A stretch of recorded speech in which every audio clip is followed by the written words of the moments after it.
What's up guys, welcome back to my channel. In today's video I'm going to show you some extra feature of WhatsApp that will be very helpful for your privacy.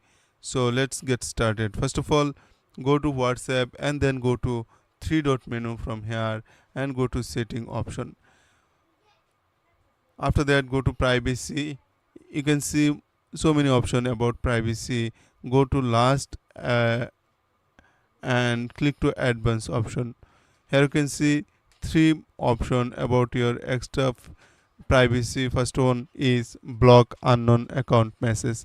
Sometimes so many messages, basically we don't like unknown message in our WhatsApp.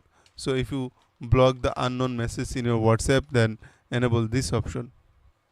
And then if you want to protect IP address in call, then also enable this option.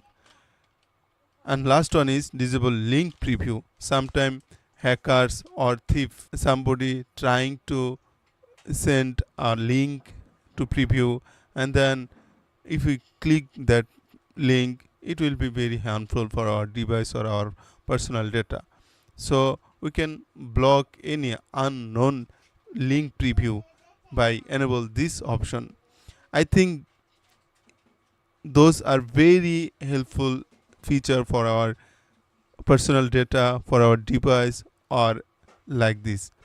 So if you think this video is helpful for you, you can like our video, you can support our channel by pressing subscribe button. See you in the next video. Bye.